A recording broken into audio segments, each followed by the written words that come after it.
الحمد لله والصلاة والسلام على رسول الله.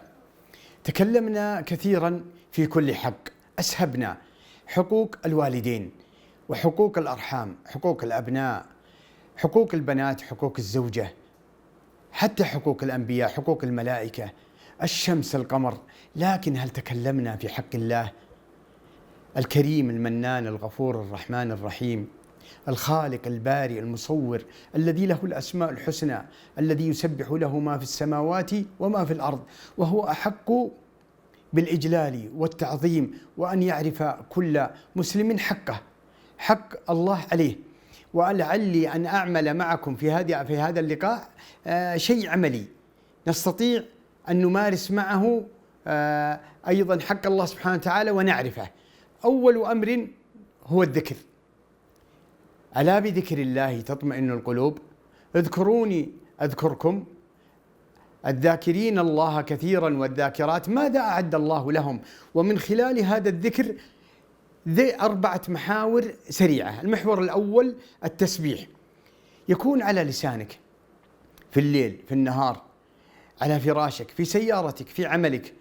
سبحان الله، كان يقال لأبي الدرداء: كم تسبح في الليل؟ قال 100,000 تسبيحة. قالوا: يا أبا الدرداء، الليل كله للتسبيح، إذن ما جعلت للنهار؟ قال: 100,000 تسبيحة، إلا أن أيضا تتناقص العد مع يدي.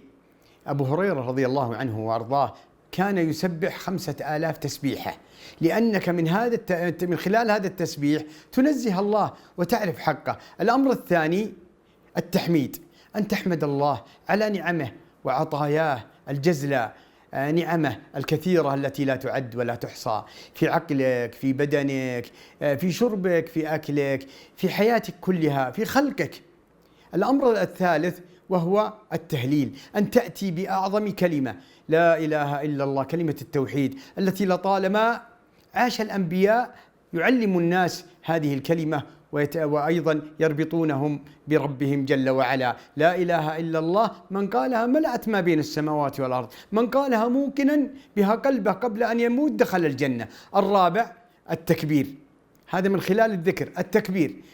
ولذكر الله أكبر، الله أكبر من كل شيء، أكبر من الدنيا، أكبر من الوالدين، أكبر من الوظيفة، أكبر من علاقاتك. نقول في الصلاة، نقول في الأذان، نقول في كل وقت، نقول في ركوعنا، في سجودنا، فالله أكبر من كل شيء. من خلال هذا الذكر أنت توحد الله. الأمر الثاني من خلال العبادات. الأمر الأول من خلال الصلاة التي هي صلة بين العبد وبين ربه، التي فرضت من فوق 7 سماء. أنت تعرف حق الله من خلال سيرك إلى الصلاة، أنت تعرف حق الله حينما تخشع، أنت تعرف حق الله حينما تقف خاشعا في صلاتك. الأمر الثاني من العبادات وهو تلاوة القرآن، لأنك تعظم رب الأرض والسماء من خلال تلاوتك لكلامه، أعظم الكلام وأجمل الكلام وأرق الكلام. وحينما تتشنف الأذان بهذا الكلام فهو كلام رب الأرض والسماء، فأنت تعرف حقه من خلالها. الثالث الدعاء، وهو العبادة، حينما يتجلى أمامك تلك المشكلات والقضايا فترفع يديك إلى رب الأرض والسماء وأنت توقن أنه لا يعالجها ولا يحلها إلا رب الأرض والسماء، فأنت تعرف حقه وتعظمه. الرابع الصدقة، حينما تعرف حق الفقير في مالك وأن هذا يحتاجك، فأنت والفقير تحتاجان إلى رب الأرض والسماء المعطي الذي يوسع على الإنسان من خلال هذا المال، يعرف حق الفقراء. الأمر الثالث قلنا الذكر، الأمر الثاني العبادات، الأمر الثالث هو الأخلاق.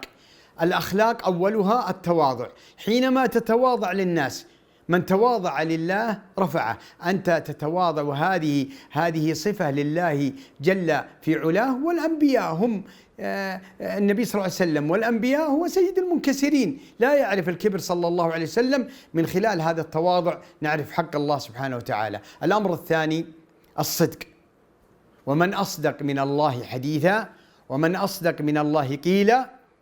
أيضا الأمانة، حينما تعرف الأمانة في كل أمر من الأمور، في جسدك، في تربيتك، في مالك، في عباداتك، فأنت تعرف حق الله سبحانه وتعالى. الأمر الذي يليه قلنا التواضع، وقلنا الصدق، وقلنا أيضا الأمانة، والآن الإحسان، حينما تحسن إلى نفسك وتحسن إلى الخلق فأنت تعظم رب الأرض والسماء وأنت تعرف حقه. ما أحوجنا إلى أن نسير وفق هذه المنظومة العبادية حتى نعرف حق الله علينا سبحانه وتعالى. بيض الله وجوهكم ورفع قدركم وأعلى نزلكم وجعلنا وإياكم ممن يعرف حق الله عليه، وصلى الله وسلم على رسوله. جمعية الدعوة والإرشاد وتوعية الجاليات بأبها، بالدعوة نحيا.